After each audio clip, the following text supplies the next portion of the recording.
V Shantaram जीवन गौरव पुरस्कारांची घोषणा झालेली आहे। महेश मांजरेकर यांना व्ही शांताराम जीवन गौरव पुरस्कार जाहीर झालाय। अभिनेत्री मुक्ता बर्वे हिला सुद्धा व्ही शांताराम विशेष योगदान पुरस्कार जाहीर झालाय। सांस्कृतिक मंत्री आशिष शेलार यांनी याची घोषणा केली। अनुपम खेर यांना राज कपूर जीवन गौरव पुरस्कार जाहीर झालाय। अभिनेत्री काजोल देवगनला राज कपूर विशेष योगदान पुरस्कार जाहीर झालाय। गानसम्राज्ञी लता मंगेशकर पुरस्कार भीमराव पांचाळे यांना जाहीर झालाय। या संदर्भात अधिकची माहिती जाणून घेऊयात। आमचे प्रतिनिधी सुशांत सावंत सध्या आपल्या सोबत आहेत।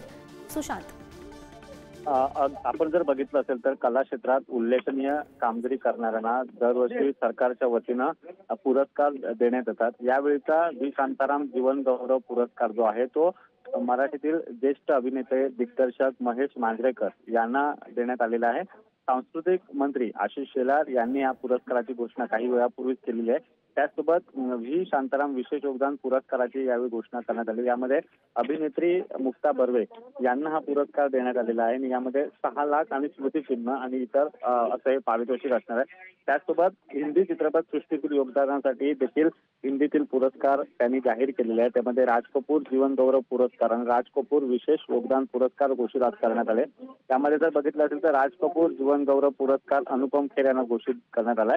तर राज कपूर विशेष योगदान पुरस्कार काजोल देवगन यांना जाहीर करण्यात आलाय। त्याचसोबत एक महत्वपूर्ण पुरस्कार असतो तो म्हणजे संगीत क्षेत्रासाठी। त्यामध्ये गानसम्राज्ञी लता मंगेशकर पुरस्कार यावरचा पुरस्कार जो आहे तो भीमराव पांचाळे यांना घोषित करण्यात आला आहे। त्याचं पारितोषिक असणार आहे 10 लाख मानचिन्ह आणि सन्मान चिन्ह असं या पुरस्काराचं पारितोषिक असणार आहे। नक्कीच सुशांत, धन्यवाद दिलेल्या सविस्तर माहितीसाठी।